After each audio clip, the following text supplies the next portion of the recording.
My dear confreres, my dear formandi, our novices, students at various stages of formation, my dear Redemptorist sisters and sisters associated with our Redemptorist charism and mission, my dear Redemptorist lay missionaries, associates, collaborators, benefactors, oblates, and you, my dear sisters and brothers, a very warm welcome to this Triduum in preparation for the feast of Saint Clement Maria Hofbauer, a very special Redemptorist missionary.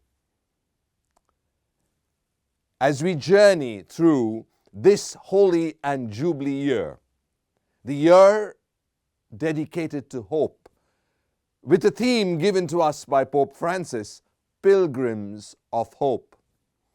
We will reflect during these 3 days of Triduum on the place of hope in the life of Saint Clement Maria Hofbauer. Today we will reflect on the theme, Saint Clement, a Pilgrim of Hope, the theme of this Jubilee year. Tomorrow we will reflect on Saint Clement, a missionary of hope. On the third day, we will reflect on the sources of hope, this great virtue in the life of Saint Clement. And finally, on the feast day, when we celebrate this great missionary of hope, Saint Clement, we will reflect on Clement's entire postulate, Clement being a mystic in action. A pilgrim of hope. This theme of the Jubilee year truly can be applied to Saint Clement. Clement was filled with obstacles, challenges, problems right through his life. From the early days of his childhood right until the end of his life. Clement never gave up. He never gave up because he was hope-filled. Let us take a look how Clement Maria Hofbauer was truly a pilgrim of hope. We will begin with his life as a child. Clement was born on the 26th of December, 1751, in the Moravian town called Tashwitz, which is today in the Czech Republic. His father was Czech. Peter was a butcher. His mother was German, Maria Stier. From his early days, Clement grew in the knowledge of the faith, as handed to him by his parents, father and mother. And then tragedy struck. He was the 9th of 12 children, baptized Johannes, meaning John. At the age of 6, he lost his father. It was a big blow to the family, to his mother, and to Clement and to his siblings. Struggling as she did, his mother Maria took Clement to the crucifix. And she pointed to the crucified Lord and said to Clement, "From now on, turn to him. He will be your father. Make sure you do nothing to displease him." These words had a tremendous impact in the life of Clement. They would be, as we will see later on, his strength, his source of courage, and the place to turn to, the crucified Lord, in whom he found hope for his life. We then move to Clement as a young teenager. Clement wanted to study, but he couldn't. Financial situation was such that he had to go to work. And so he apprenticed himself to the town baker. And for 3 years he studied and worked understanding and learning the art of baking. But his desire for education was such that after he finished his apprenticeship, he decided to go and work in a monastery, the Nobbatine monastery in Klosterbrook. There, waiting and serving at tables and cleaning dishes, on the one hand, he was able to also study in the monastery school and get an education. We begin to see that no challenge, obstacle is too difficult for this young man filled with hope. After he finished his studies in the monastery, having waited and served at table, he desired to be a priest but could not due to the strict rules imposed in Austria by the Emperor Joseph II. And so he chose to be a hermit instead. He went on pilgrimage to Marian shrines, Mulfrauen, for example, Maria Zell, another, and lived as a hermit there for months. This would have a great impact in his life, where he learned the faith through catechesis and learned virtues necessary for the life of a hermit, of which hope is essential.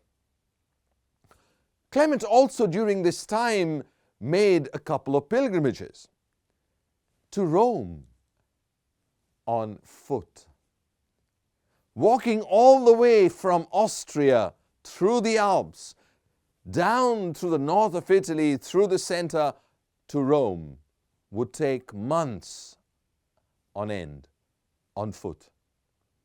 These were important moments in the life of Clement as he grew into becoming a pilgrim on hope, a pilgrim to Rome with hope in his heart. On what such pilgrimages? Clement went beyond Rome to Tivoli, which is about an hour's journey from Rome. At Tivoli, he chose to become a hermit in the Marian shrine of Quintiliolo. He spent 6 months in this beautiful Marian shrine. It was here that he changed his name from Johannes to Clement Maria. From the Hail Holy Queen, as we end the Hail Holy Queen, we pray, O Clement, O loving, O sweet Virgin Mary. That was the inspiration for his name, Clement Maria. And he always insisted that he would be called Clement Maria Hofbauer. Clement's desire and hope to be a priest. He finally, after 6 months, came back to Vienna. But he never gave up hope in joining the seminary. He needed money. He didn't have it. But then he met a friend. And this friend would be his lifelong friend and companion, Thaddeus Hubel. The two of them had a desire to be priests. But it was tough. It was challenging. They didn't have money to fund their education. One day, the two of them, after attending the Eucharist in the Cathedral of Vienna, they came out. It was pouring rain. There were two wealthy ladies standing, waiting for the rain to subside. These two young men, Clement and Thaddeus, ran in the rain, found the carriage, and brought the carriage over to the two women. So impressed were the two women with the chivalry of these two young men that they asked them to ride with them, to discover that the two young men had a dream, a hope to be priests, but had a challenge, the lack of funds.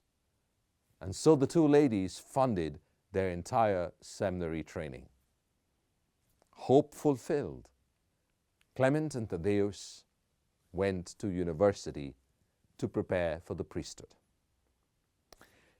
His time in university, this was a hope-filled time, a time of growth, of knowledge, of awareness, of catechesis, of growing in the virtue of hope. A couple of things happened during this noteworthy time in university studying for the priesthood. The first thing is that Clement became aware that the professors in the university were pretty much anti-Catholic. They seemed to be overcome with Jansenism, a kind of spirituality and thought that made people fearful and guilty, that troubled people, that frightened people. To the extent that one day Clement stood before the professor of moral theology in his class and said boldly, "What you are teaching is not Catholic." Clement, during this time of university training for the priesthood, met an important Jesuit. His name was Disbach. And through Disbach, Clement participated in meetings of young people who would come together and be given a book to read, reflect on, and then share about. It was through Disbach that Clement met St. Alphonsus. Not in person, but through St. Alphonsus' writings. Clement began to read the works of St. Alphonsus. He was touched, he was inspired, he was motivated as he began to sense and to see the very cure for Jansenistic thought and spirituality. He began to hope again through the love of God that Alphonsus wrote about, through the beautiful power of prayer in the life of the Christian, through the great means of salvation, love of God for us, and our response in prayer. This was a hope-filled time for Clement. But then again, challenge comes in the form of a decision made by the emperor that university students preparing for the priesthood could no longer be ordained. They had to go to seminary. Clement and Thaddeus had almost finished university. They were ready for ordination. Now they would have to search for a seminary. That was impossible. But they didn't give up hope. They decided to leave Vienna. And so the two of them in 1784, braving the winter, left Vienna and on foot came down through the Alps across northern Italy to Rome. And they landed in the city of Rome. The two of them found abode near the beautiful Basilica of Santa Maria Maggiore, St. Mary Major's. Weary, exhausted, and tired, they went to bed that evening, only to be woken up early in the morning by the bells of a church. They quickly got ready, dressed, and they went to this church. It was the church of San Giuliano that belonged to the Redemptorists. They had no clue who the Redemptorists were, but they soon did. They knocked on the door. They were greeted by none other than the Superior General at the time of the Redemptorists in the Papal States, Francesco di Paola, who was overwhelmed to see two German-speaking young men having a great desire to be priests. He welcomed them, admitted them into the congregation, and sent the two of them to Frosinone, to the novitiate, where Clement and Thaddeus began their novitiate under the guidance of Father Giuseppe Landi, a close companion of St. Alphonsus. It was around August, September that they began their novitiate in Frosinone of 1784. In 6 months' time, the two had imbibed the essence of what it means to be a Redemptorist. They began to understand the core of the charism, this missionary institute founded by St. Alphonsus, for following in the footsteps of the Redeemer in proclaiming good news to the most abandoned, especially the poor.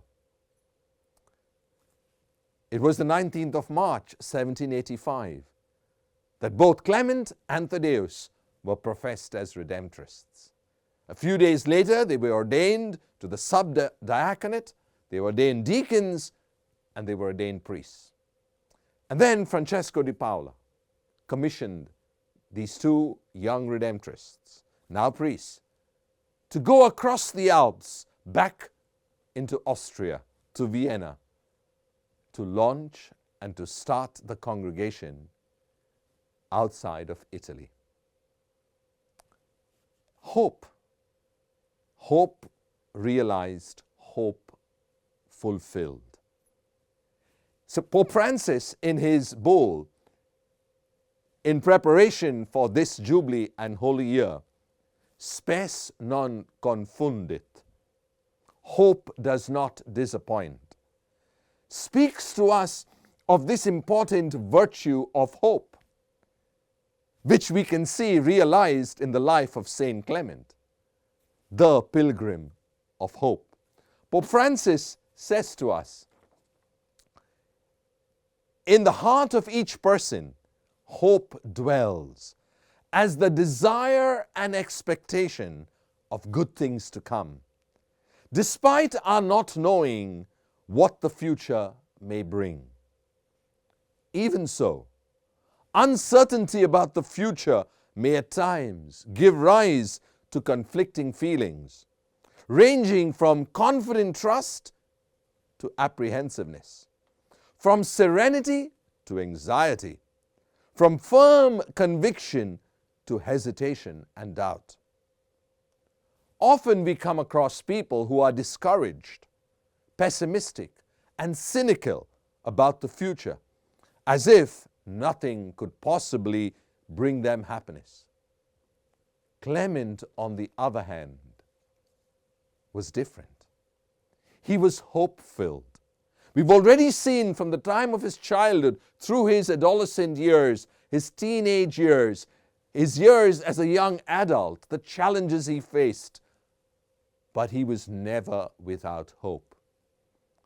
He looked to the future, and that future, promised by the Lord, is what he hoped in. And that hope never disappointed him. I invite you to pray with me now, on this first day of the Triduum, keeping in mind that all of us, Redemptorists, those of us who belong to the whole Redemptorist family, and you, my dear brothers and sisters, as we journey through this year, the Holy and Jubilee year, we journey as pilgrims of hope, notwithstanding our challenges, obstacles, problems, tribulations, difficulties. We know hope does not disappoint, as we've seen in the life of Clement.